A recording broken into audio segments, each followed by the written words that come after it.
plans to build a so-called mega mosque close to the Olympic Park in London were rejected this week following a ruling by Newham Council. If the mosque had gone ahead, it would have become the biggest Islamic centre in Britain and one of the largest in Western Europe. Requests for the planning permission came from the Muslim group Tablighi Jamaat and have sparked off debate between campaign groups such as Mega Mosque No Thanks and Muslims in favour of the mosque. We have felt that it is absolutely wrong for the area. It's two things really. Firstly, the sheer size of it. Originally it was going to be 40,000 capacity and they've cut it down to just under 10,000 now, but it's still too large, far too large. The size doesn't really matter, size, I think.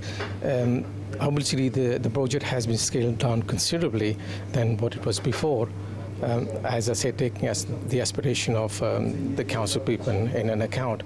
Newham Council say they have rejected the plans because they believe they didn't fit in with their planning policies.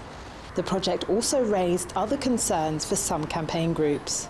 Of particular community concern is they're a very separatist, isolationist group, and that leads to ghettos and enclaves and hostility and barriers between different groups. Tablighi Jamaat doesn't separate anybody. Anybody's welcome. Come and talk to us. Doors are open. It's for everybody. It's for the ladies as well as the men. I'm really pleased to say there's about 2,000 ladies capacity available in the new project. Within the Muslim community, there are those who support the plans for the mosque and those who are against them. The Muslim community is growing, so you have to like cater for them. And plus, you know, they have like weekly gatherings, religious gatherings. They need it as well, so you have to look on both sides. There are already a couple of big mosques in London, the one in Regent's Park, and in East London, in Whitechapel, there is a really big mosque.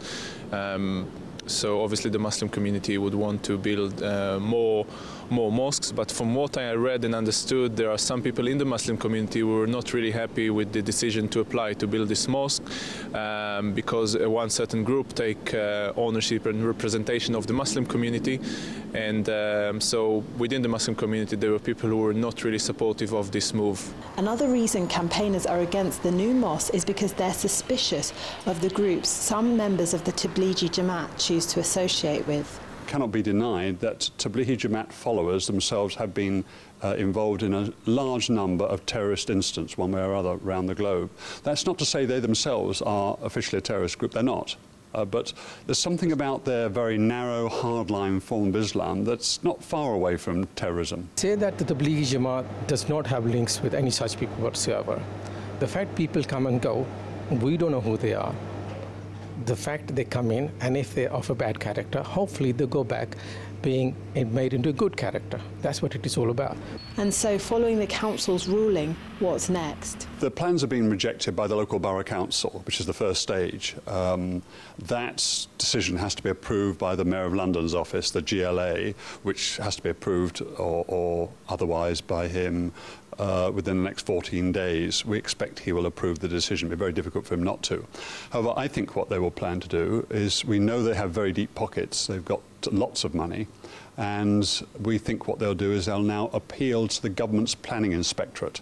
They'll appeal to the planning inspectorate and say, you know, appeal against the Newham decision. I think that every religious community has a right to apply to build worship places, whether it's a Muslim, Jewish or Christian community. And if an application is approved, then they should go ahead with building that place. If it's rejected, they can obviously campaign, they can reapply, because we live in a democracy and every religious community has a right to worship. Indeed, as long as the legal battle continues, so will the debate. And so, although the council have rejected the plans, the future of the mosque may hang in the balance as appeals will be made. This is Celestina Ololode for JN1 in London.